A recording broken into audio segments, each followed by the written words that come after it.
ក្រសួងបរិស្ថានពង្រឹងប្រសិទ្ធភាពលើការគ្រប់គ្រងដីរដ្ឋនិងធនធានព្រៃឈើនៅតាមតំបន់ការពារធម្មជាតិ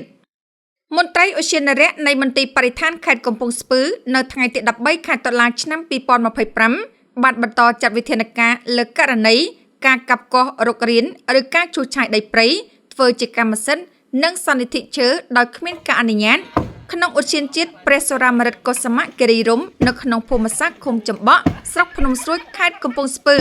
មន្ត្រីឧទ្យានុរក្សការិយាល័យឧទ្យានជាតិគិរីរម្យបានបន្តចុះទៅដល់ទីតាំងដើម្បីចាត់វិធានការច្បាប់មួយចំនួនទៀតក្នុងនោះបានរើគ្រឹះសំណង់ផ្ទះលំហែបណ្ដោយ12ម៉ែត្រនិងទទឹង6ម៉ែត្រចំនួន1កន្លែងនិងបន្ទប់ទឹកចំនួន1កន្លែងស្មើនឹង4បន្ទប់បណ្ដោយ6ម៉ែត្រនិងទទឹង2ម៉ែត្រនិងបានរើទ្វារដែកចំនួន4ផ្ទាំង2ម៉ែត្រ40គុណ1ម៉ែត្រ60ក្នុងឱកាសនេះក្រសួងបរិស្ថានសូមថ្លែងអំណរគុណដល់សាធារណជនដែលបានចូលរួមសហការផ្ដល់ព័ត៌មានផ្ដល់រូបភាពរាយការណ៍អំពីជនល្មើសសម្រាប់តាមដានស៊ើបអង្កេតលើករណីកាប់កោសរុករានដីព្រៃនិងកាប់ឈើខុសច្បាប់នៅឧទ្យានជាតិព្រះសុរាម្រិតកុសមគិរីរម្យរហូតឈានដល់ការរៀបចំឯកសារនិងបានដាក់បណ្ដឹងករណីល្មើសនេះទៅតុលាការដើម្បីបន្តចាត់វិធានការតាមនីតិវិធីច្បាប់នាពេលកន្លងមក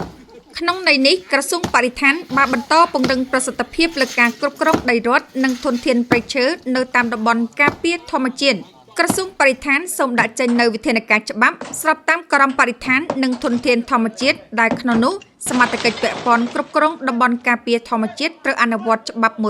100% ដោយគ្មានការលើកលែងចំពោះជនប្រព្រឹត្តបទល្មើសជាមួយគ្នានេះបុគ្គលដែលបានប្រព្រឹត្តអំពើកាប់កោសឬរុករានឬឆ្កាដុតឬឈូសឆាយដីព្រៃដើម្បីធ្វើកម្មសិទ្ធិគឺជាបទល្មើសធនធានធម្មជាតិដែលនឹងត្រូវផ្តន្ទាទោសតាមបទបញ្ញត្តិច្បាប់ជាធរមានក្រមបរិស្ថាននិងធនធានធម្មជាតិត្រង់មាត្រា855បានចែងស្ដីពីការធ្វើសកម្មភាពសាងសង់ឬធ្វើប្រតិបត្តិការគម្រោងបំពានការហាមឃាត់និងមាត្រា850ចំណុចង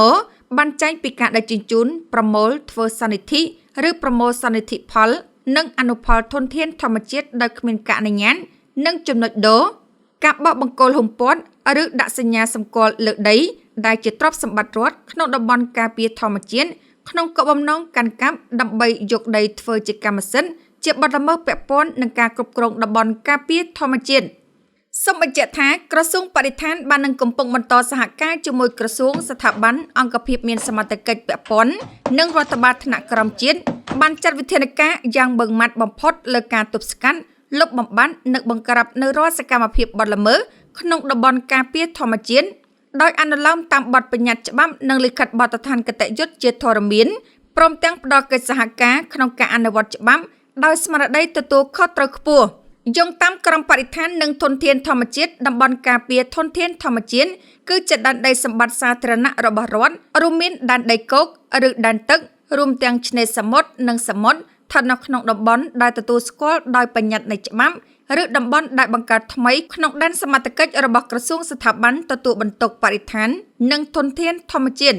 តំបន់ទាំងនោះមានលក្ខណៈសំខាន់ទាំងផ្នែករូបសាស្ត្រនិងជីវសាស្ត្រដែលតម្រូវឲ្យមានការគ្រប់គ្រងតាមច្បាប់ក្នុងបំណងការពារ